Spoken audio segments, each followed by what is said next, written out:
So in this next section leading up until lunch, I'm going to share with you the 4 phases of building an expert empire. So this is the structure that allowed me to build 4 now, and counting, 7-figure businesses. And I mentioned in my opening presentation the importance of structure. I've had a couple of conversations with you in the break. Iram, where are you?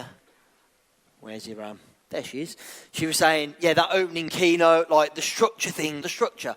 So I've got the next 2 presentations I've got for you are linked. So think of it as part 1 before lunch, part 2 after lunch. But specifically in this one, I'm going to give you the structure that allowed me to build the 4 different 7-figure businesses.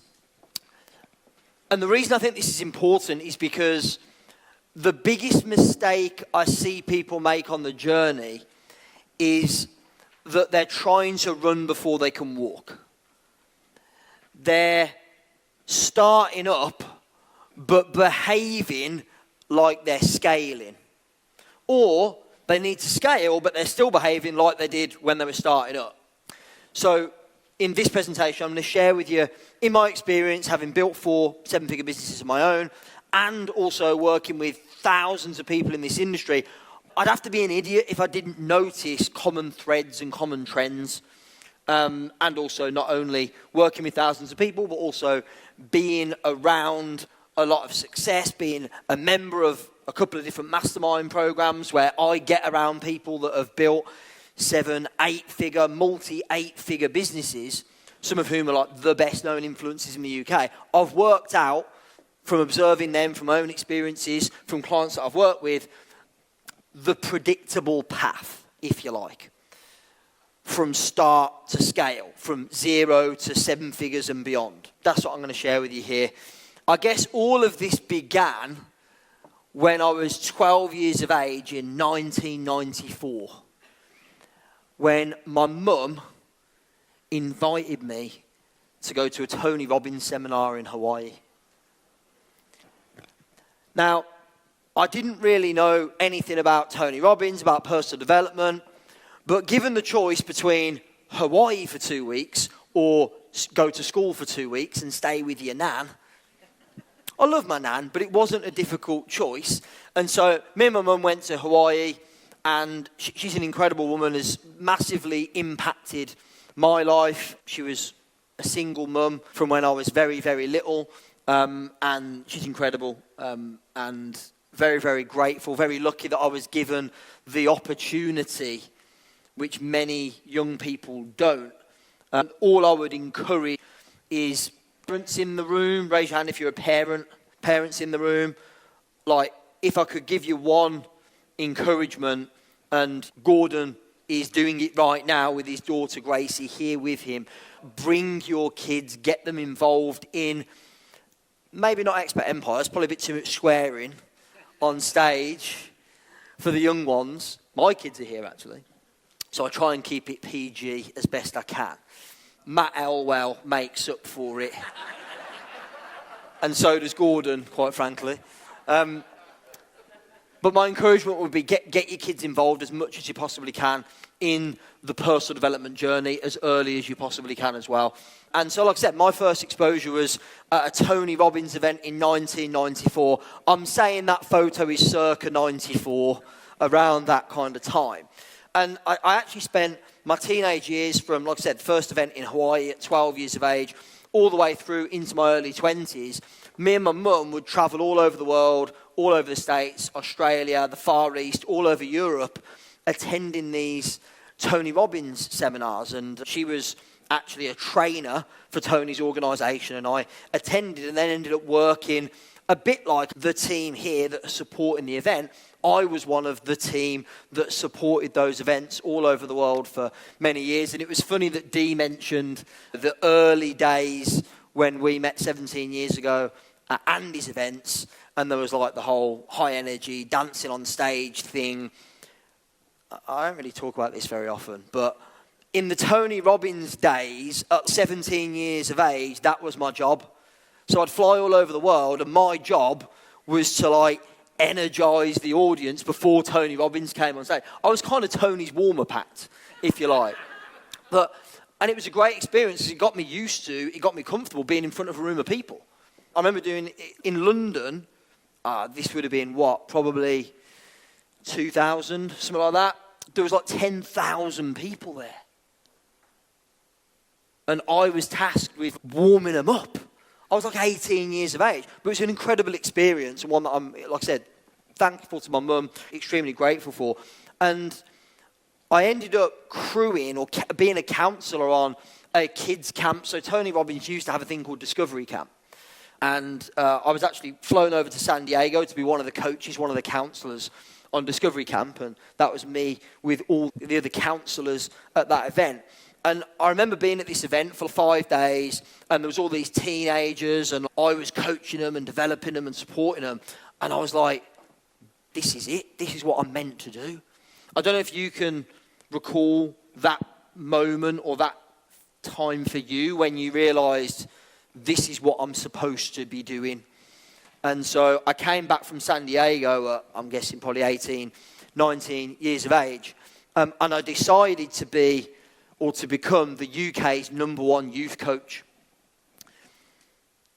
Within the first 3 months, I'm wondering if you can guess how many clients I managed to get in the first 3 months. What do you reckon?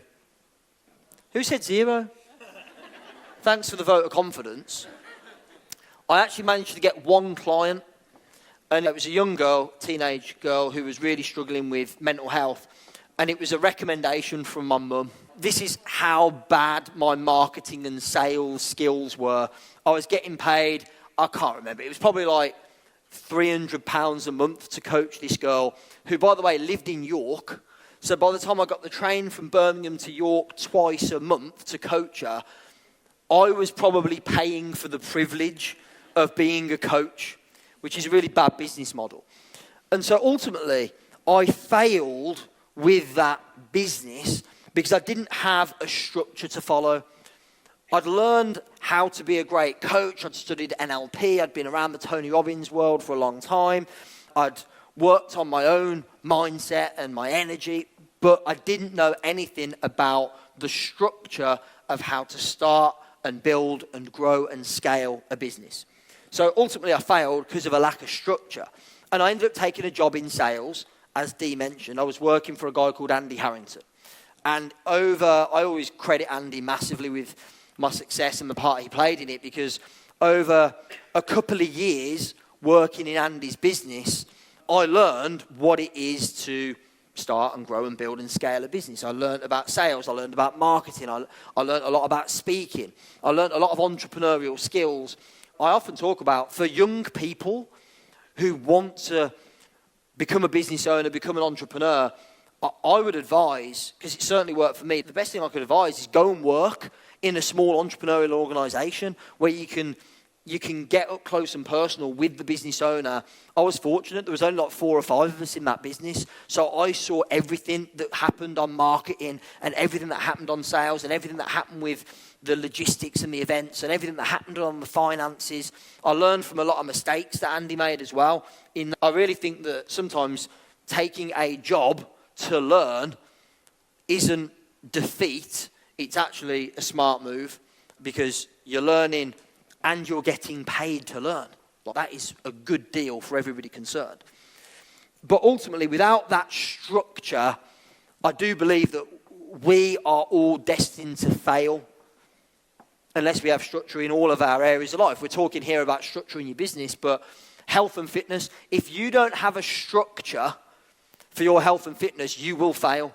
You need a structure for exercise and training, a structure for what you're going to eat and when you're going to eat it, structure in place for getting well rested and sleeping. All of these things contribute to the outcome or the success in the area of health and fitness. Without structure, we might train or exercise occasionally, but it's not consistent. And consistency is the key. Same with finance, money, investing. Like, I see so many people now investing in things they don't understand, And it worries me because, quite frankly, if you're investing in, let's say, and I'm not anti it, if you're investing in cryptocurrency but you don't understand it or you don't have a structure to follow, it's very easy, because it's so volatile, it's very easy to lose money. But if you understand how it works and you've got structure, then you're more likely to succeed. Same thing with family and relationships.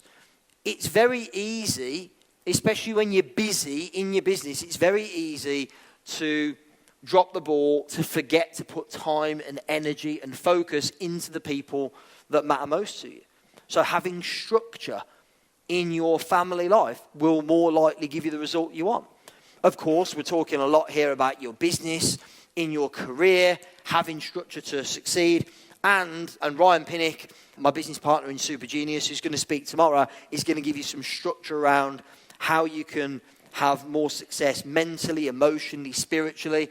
I believe that you need structure in all of these areas of life if you're going to succeed. I believe also that success, if you achieve it without some kind of structure, is just called luck. Because unless it's a structure, it's not repeatable. You might have some success, but it will be short-lived unless there's a structure to follow. And in 2008, I discovered a structure to get me from 0 to 100,000 a year in revenue fairly quickly. It took me a couple of years to get to that level, but I'm going to share that first structure with you now. Out of interest, raise your hand, please, if your business is currently sub 100,000 a year in revenue. So raise your hand nice and high if you're currently sub 100,000 a year in revenue. So this bit is highly relevant to you, and I think what I'm going to share might be a little bit contradictory to conventional wisdom or what you might have been told, which might challenge some of your beliefs, but also might be a big relief to you. There are 4 phases of growing a business. And by the way, this is relevant to the expert industry. If you're running a manufacturing company or a hairdressing salon, some of this stuff might be relevant, but this has been created from 14 years experience that I've had in the expert industry as a coach, consultant, speaker, trainer, etc., etc. I'm working with a lot of people in those genres as well. So the first phase of building your business is what I call the startup phase. And you'll know you're here, as I said, if you're anything from 0 up to about 100,000 a year in revenue.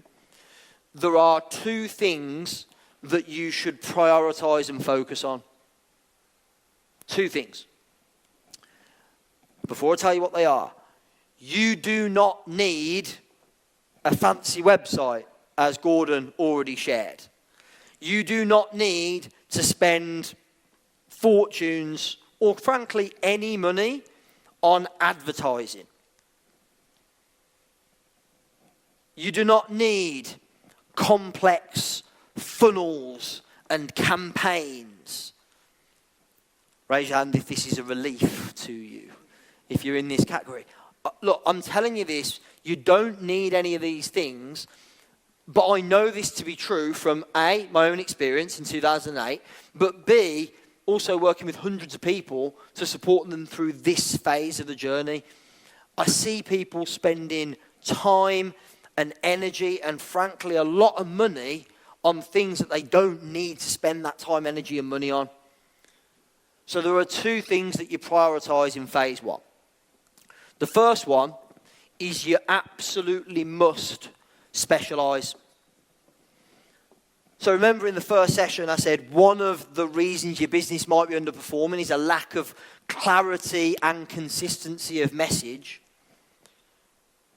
The counter to that is to specialize. And there are 3 questions that you can answer that will help you clarify your specialist statement, as we call it. So there are 3 questions. The first one will help you identify who are your people. So the question, you might want to write this down in your notes, the question you should ask yourself is, who specifically is this for? who specifically is this for? And the more specific you can get with the answer, the better. Gordon's a great example of this. Gordon is basically, if you don't mind my saying, a business coach. However, there are a lot of business coaches in the country, in the world. Jay, you have the data. How many business coaches are there? 82,000 business coaches registered in the UK. It's saturated. 82,000 business coaches. But Gordon has built a multi-six-figure coaching business without a website or spending any money on advertising, because he's not just a business coach, he specialises on serving a certain group of people called martial arts school owners.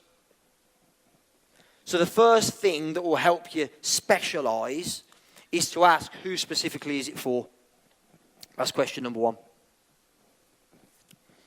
The second question, which will help you clarify this, and it's way easier to answer question two if you've already answered question one, is what is their biggest pain or problem? What is their biggest pain or problem?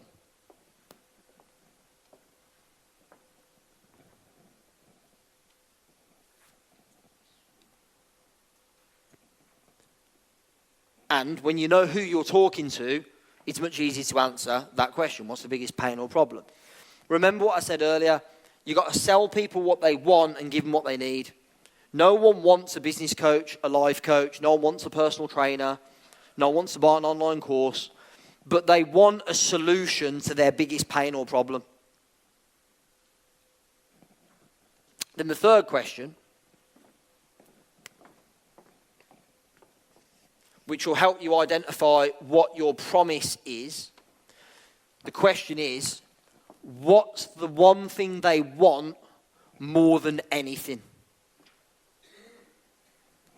What's the one thing they want more than anything, or what's their desired outcome? Since we're using Gordon as an example, and a great example at that, I might say, we did a lot of work on this messaging early on, and we realised that getting to 100 members, or adding 100, was it adding 100 members? It was adding 100 members to their school was like sweet spot of messaging, because if they were already at 100 or 200 members, they'd be like, yeah, great, I want to add 100 members. If they were starting at 0, they're still saying, yeah, I'd love to have 100 members. So the messaging worked no matter what part of the journey they were on. Gordon's messaging was primarily around the promise, the 100 members or the 100 additional members, but he couldn't have done that well unless he'd have had clarity on the people. What promise? Think about this. If he was just a generic business coach, what promise is he making? Grow your business. Everyone in this room would probably say, yeah, I want to grow my business. But if you're a martial arts school and we're talking about adding 100 members, that message is way more powerful. Agree, yes or no? Way more powerful because it's more specific. So in phase one, you have to specialise and get that message as tight as you possibly can. Ask yourself, who are your people? The more specific you can get with that, the better. What's the biggest pain or problem they have? What's the one result they want more than anything? The second key priority when you're in phase one, and I'm not saying there aren't other things, but if all you did was these two things, you'd be in pretty good shape. The second thing you've got to focus on is sales. Again, I already spoke about it earlier. One of the biggest reasons why most businesses are underperforming, especially in our industry, is either they can't sell or they avoid the sales conversation. So we have to master this. Of course, Matt's going to talk about this a little bit later. I'll tell you exactly what I did in phase one that worked, because I already told you what didn't work. I decided to become the #1 youth coach in the country. I got one client, which was a referral from my mum, because I didn't know what I was doing. So in 2008, how I applied this, and I didn't know this then, no one taught me this, but looking back, what worked, I'd been working in Andy Harrington's company, which was like an NLP training company for a couple of years. And I'd learned how to sell and I'd learned how to speak. But the skill I'd learned that I was really good at was writing copy. So writing sales letters, email campaigns, marketing materials. And of course, I'd been around Tony Robbins since I was 12 years of age. I'd worked in this NLP training company for a couple of years. So I went, who's the group of people that I want to support, work with, have become clients? Obviously, it'd make sense if they were NLPers, coaches, because I already know a lot of those. Secondly, what's the biggest pain or problem that I can solve for them? They're rubbish at marketing. They don't know how to craft an email campaign, a sales letter, a marketing message. I'll just do it for them. That was essentially my specialization, what I did. And the way I sold it, no website, no ad spend, all the things that Gordon already shared. I bought tickets to attend as many NLP and coaching events and conferences as I could. Let's say I went to a NLP conference and there's 100 people there. In the breaks, at lunch, at the bar in the evening, what do?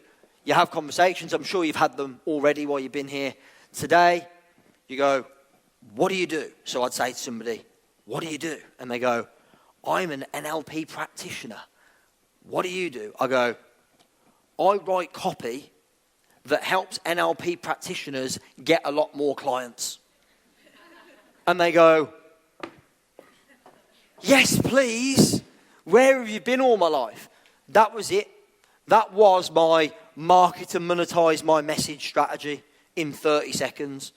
Super simple. No need for a website. No need for ads. No need for a complex funnel. I decided who my people are and what their biggest pain or problem was that I could solve. Equally, you could do what Gordon does. Who my people and what's the result they're looking for more than anything. And then I just made sure I got myself in the right environment. Year one, this is my early 20s. Year one, we did 53,000, I think. Year two was not quite 100,000, but not far short. With no website, no ad spend, no funnels, none of that nonsense. Just these two things. That was it. So my suggestion in phase one is to keep it super simple. Keep it as simple as you possibly can. Get the message nailed and then put yourself in the right environment where you can have sales conversations.